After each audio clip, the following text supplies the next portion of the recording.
Hello students, it's Master Hannah here. Really excited that you are considering doing our in-house tournament right here on March 2nd. This video will go over everything that you need to know in order to prepare to be successful at the tournament and really be at your best and just be fully prepared for what to expect. So first we're going to start with ninjas. If you are in the ninjas program, we're going to have two separate ninjas divisions. We're going to have beginner and advanced. Beginner is going to be our white, yellow, and orange striped ninjas. Advanced will be all of our green striped ninjas and higher. So for the beginner ninjas, your three divisions are going to be your form, your board breaking, and capture the flag. Those are going to be the same for advanced as well, but the requirements are going to be slightly different. So for the beginner ninjas, the form is only going to be their front stance. They can go either way, right foot forward, left foot forward, up to them. So 1 foot forward, front stance position. With this, we want all of our toes straight ahead, our front knee bent, our back leg straight. Whatever foot is forward, that same hand will go up by the opposite ear. Other hand comes under the arm. Boom, they're gonna do their down block, just like that. Up, block, up, block, up, block. We're looking for them to maintain their stance, do their down block properly with power. We'll call the students up to do that, probably all of them at a time, and then the judges will just pick who they like best for first, second, and third place for that. For board breaking, for the beginner ninjas, all they have to do is your basic side kick to break the board. Just a front leg side kick, lifting up that knee, kicking out straight with the heel and down.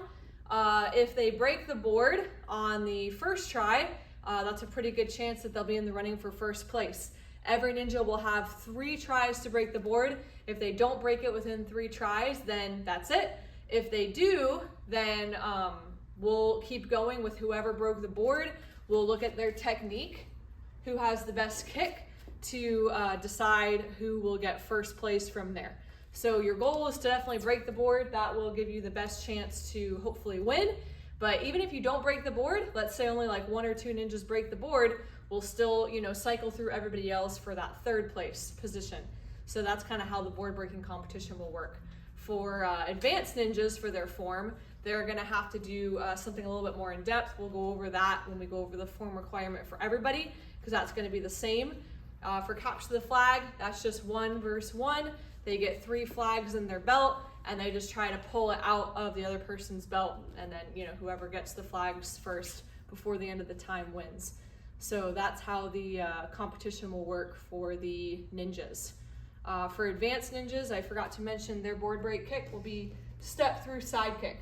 So step behind, chamber the foot, kick right through the board.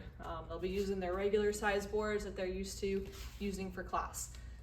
Now let's transition to talk about forms for everybody. So this is for the advanced ninjas, foundations, intermediate, advanced, black belt. This is going to be how we run the forms. So there's going to be a ring taped out on the mat. All the students will be sitting off to one side of the ring. So we're going to come over here, and let's say I'm up next. This is how you're going to bow into the ring and present yourself to the judges. So you're here at attention, you wait for the person to finish doing their form. If you're the first one up, you'll start things off. So you're here, you're gonna hold out your hands strong to request permission from the judges to enter the ring. So something like this. They'll nod. When they nod, you bow into the ring, walk to the middle, facing the center judge, bow to the judges, walk up nice and close to the judges, go to your Junbi position nice and strong. Here's how you want to present yourself to the judges. Judges, representing Family Taekwondo, my name is Hannah Lynn, may I begin? And then they'll nod, they'll say yes, and then you say, thank you judges, and bow. So you wanna make sure that you say what school you're representing, Family Taekwondo, you wanna say your name, and then you just wanna request permission to begin. So then you bow, you walk back to your position, you go to Junbi, say the name of your form nice and loud, Chen Jiang, and then you just do your form, you finish with a loud yell, go over row show on your own, and then, this is really important, before you just run off, you want to look, see who your next competitor is, bow to your next competitor, they'll bow to you as well, and then you just walk back over and sit down on the gray with everybody else when you're done. that's how the forms competition will go. So you'll want to make sure you can run through all of that with confidence, as well as practicing whatever form you plan to compete with. You don't have to compete with your current belt level form. You can pick any form you want. Obviously, if you're an advanced student, we want the form to be somewhat advanced. We don't want you picking, Chunjiang or Tongunyang to compete with. But if you're a foundation student, you're a yellow belt, you can compete with your Chunjiang just fine. You won't get points off or anything for choosing a lower belt form unless it's like a really lower belt form. We're just looking at the quality of your form, not how high or low ranking it is. So that's what to expect for the forms competition. For all of our foundation students and up, instead of doing board breaking, you're going to be doing combinations. So be similar to how we do forms. You'll be sitting off on the gray. The judges will call up 3 of you at a time and kind of just line you up, boom, boom, boom. You'll get in your fighting stance, and the judges will have each person show their combination probably 2 or 3 times. They'll pick whoever they like the best to advance to the next round. So if you win, if you have the best combination out of the 3, you'll sit on one side. Whoever lost that round will go back and sit down in the back. And I believe we'll run this double elimination so that everyone will get a chance again if they don't make it the first time.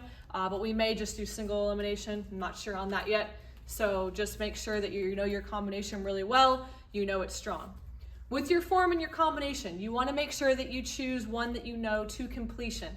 So if you only know half of your combo right now, you'll want to know the full thing. Unless, of course, you're a white belt, then you can just do the first half of your combination. But if you're a yellow belt, we want you to do the full white belt combination versus just the first half of the yellow belt combination, if that makes sense. Please let us know if you have any questions about any of that. So that's how the combinations tournament will run. Pretty straightforward.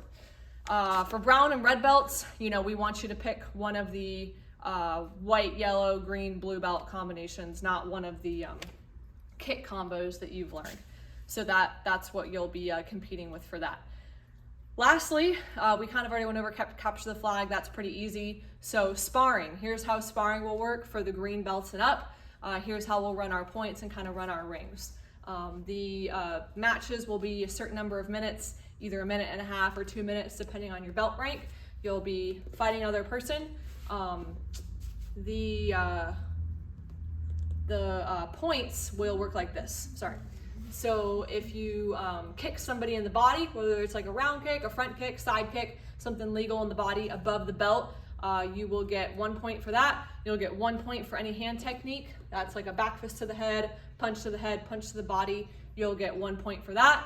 And then any kick to the head, any kind at all, is going to be worth 2 points.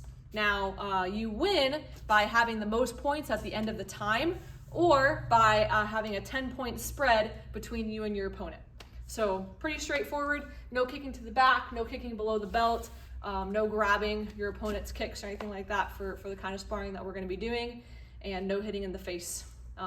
We also want students to show good control. So if they're hitting too hard, they'll get a warning, and then if they get 2 warnings, they'll be disqualified.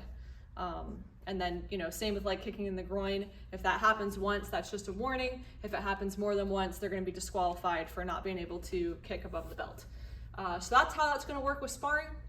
For the black belts, we have creative board breaking. So you guys will get 5 boards. You can basically do whatever you want with those 5 boards. You can do hand techniques, kicks. You can utilize the bricks to break something downward if you want.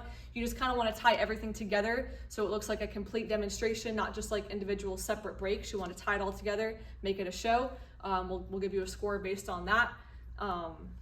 And I think that's pretty much it. So tournaments are a great way to test your skills, to compete, really take your abilities to the next level, and really test yourself. How good are you compared to other people here in the school? It'll give you an idea of what to work on, and it'll just be a great opportunity to kind of put yourself in a position where you're going to be nervous. You might be out of your comfort zone, but how are you going to respond to that nervousness? How are you going to respond to that fear? Are you going to cave under pressure? Or are you going to rise up to that occasion and really, show yourself strong?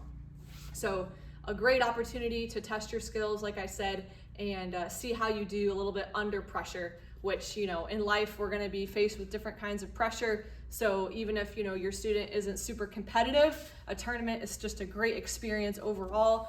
We're super encouraging, and even if, students don't win, we're going to be super encouraging, and it'll just be hopefully a real positive experience for our school.